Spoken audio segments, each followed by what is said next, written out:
Welcome back guys to another Cyberpunk video. In this video I want to show you the best cyberware builds you can make in Cyberpunk patch 1.6. So that means I will show you the best builds for all the cyberware arms, for the Mantis blades, which are probably one of the coolest cyberware arms you can equip, for the Monowire, which has a crazy AoE damage and an insane range for dealing its damage, for the gorilla arms, which are totally crazy like David Martinez showed us, and we'll also dig deeper in one of the biggest and craziest nerfs in video game history for a weapon that only deals 1% of the damage that it actually should do, which is the projectile launcher. I will show you all the real damage numbers I got for testing these builds, and as previously done with the katanas, I will use a unified location with the same enemies, so we will hit the same enemies with all of these weapons to get some real comparable results. All the used legendary versions for the cyberware in this build can be purchased at the Ripper Dock in downtown near Skyline and Republic. For the skills you have to go with 20 reflex and 20 body, or at least 20 reflex and 18 body, because Monowire and Mantis blades both count as blades, so it is best to increase blades to maximum and also have a high body level to be able to use Berserk and Beast Mode. There's only one real important damage perk in the athletics tree, which is Steel and Chrome, which increases your melee damage by 20%. You can of course get all the other ones to increase your stamina, increase your capacity and reduce your damage as well. If you want to play with your gorilla arms, you should get the following perks in Street Brawler, otherwise you can completely ignore this. You don't have to go for any of the perks that apply stun to your enemies or only work when your enemies are stunned. That is a total waste of points, because the goal of this build is actually to one-shot your enemies and not make them stunned. So rather save them and use them elsewhere.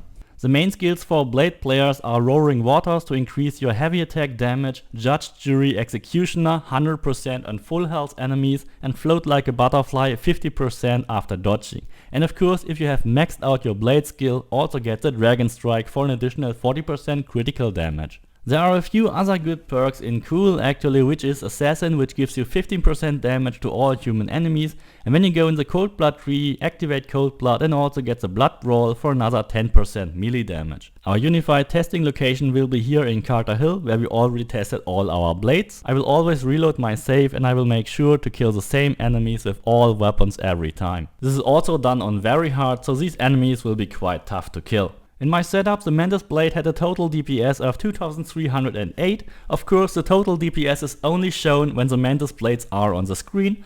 I use electrical damage because the location had enemies with thermal resistance, so we have to avoid using thermal damage to get clean test results. In the second slot, of course, we go for the Hemming Rotor, and in the last slot we go for the Sensory Amplifier, which gives us an additional 20% critical damage. Then of course we go for the Militech Berserk Mark V. In any serious melee build you have to go for this, you have to add Beast Mode, you have to add a Bruising Berserk, and then instead of a second Bruising Berserk it makes more sense to go for Devastating Berserk that gives you 15% crit chance as long as Berserk is active, which will last for over 60 seconds. I just have to say this again and again, if you want to get the most damage out of your melee build, no matter which melee weapon, if you use Monowire, Mantis blades, if you use katanas or whatever, you have to go for Berserk and Beast Mode, because that is your magic weapon. This item with the right mods is almost tripling your whole melee damage. We get 2.4 times the damage in this configuration, and if we add another Bruising Berserk, we would get a 2.6 times multiplier. That is almost 3 times the damage for all your melee attacks. This is the magic item that triples all your damage in every Cyberpunk melee build. You have to use it like you have to use the big combo in Odyssey. Then of course we go for the Micro Rotors, which have a great impact on your DPS.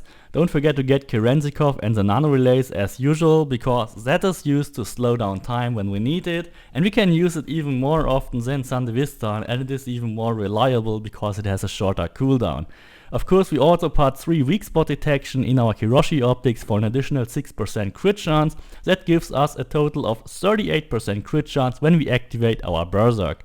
To get the maximum damage out of any blade, you have to attack full health enemies. That means they have to be at 100% health to get the bonus from the Judge, Jury, Executioner perk. and you also have to perform a dodge before you hit your enemies. That will give you the additional 50% damage from the butterfly perk.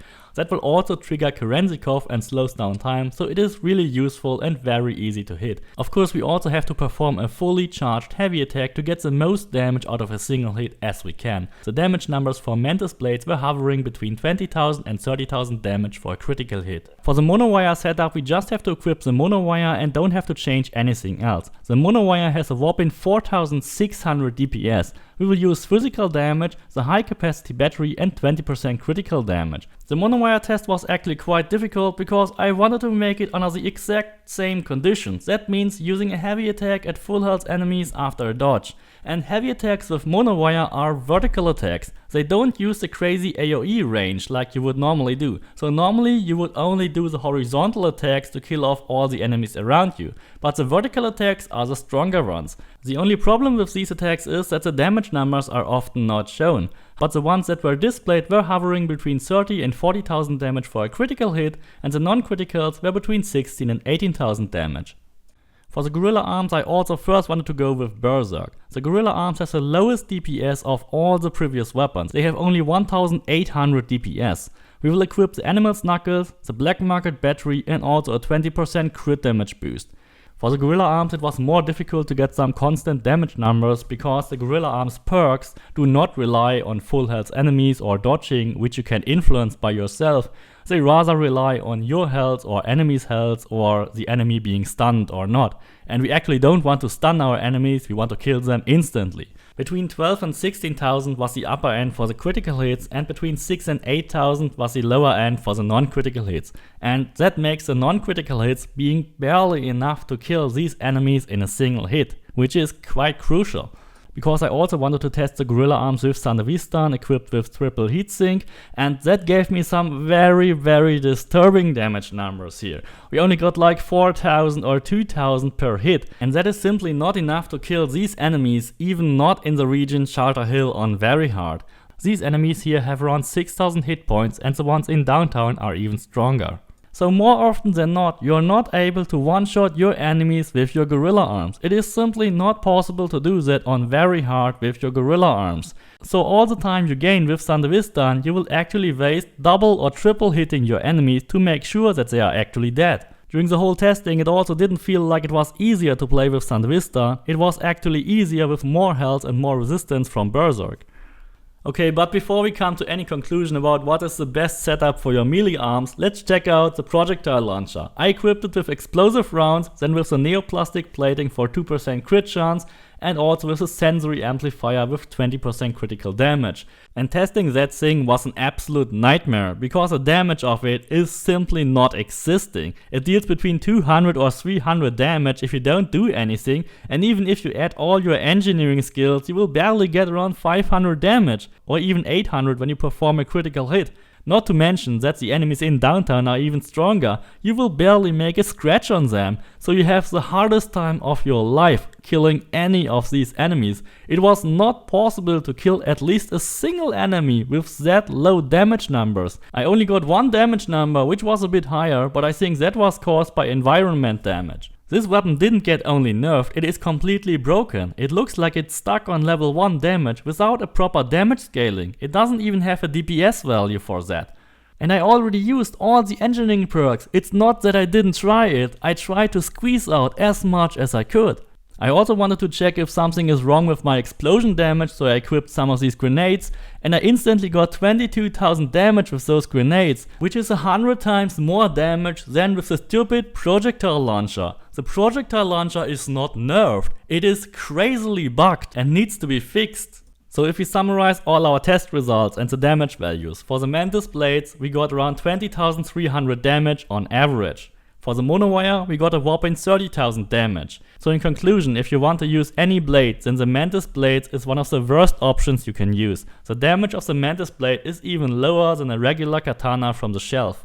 And it doesn't even come anywhere close to the values of the Satori or the Yenshimaru, which can both deal over 100,000 damage. The Monowire is far better and it has a crazy AoE damage, and that makes it instantly the best cyberware weapon you can use. However, in terms of damage, it still lags far behind Satori and Yenshimaru as well. but the area of effect damage for Monowire will totally make up for that, and the range of it is absolutely insane. Who needs to leap forward with the Byaku if you can simply hit your enemies from that distance with the Monowire?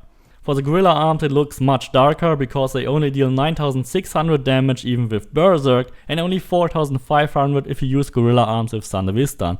So I totally do not recommend to use Gorilla Arms in a serious build with Sandevistan. It doesn't make it easier to use your Gorilla Arms, it makes it harder, because you have to hit your enemies multiple times to make sure they actually die. That is simply something you don't want to do and you don't have to do if you equip it with Berserk. Using Sandevistan is of course still op and totally fine if you use it with Mantis blades. It's totally fine if you use Sandevistan with Monowire. But it is actually really bad if you use it with Gorilla Arms, because it just cripples your damage to the point where you can no longer one-shot your enemies. And I don't think I have to say anything more about the disaster that is called Projectile Launcher, because that thing simply has to be fixed. The damage is actually normally around 500 maximum. The one single hit here, which got around 2000 from environment damage, increases it a bit, but that's not the real damage, it is rather even lower than that. I hope you really liked this video, please don't forget to subscribe, leave me a like and see you next time.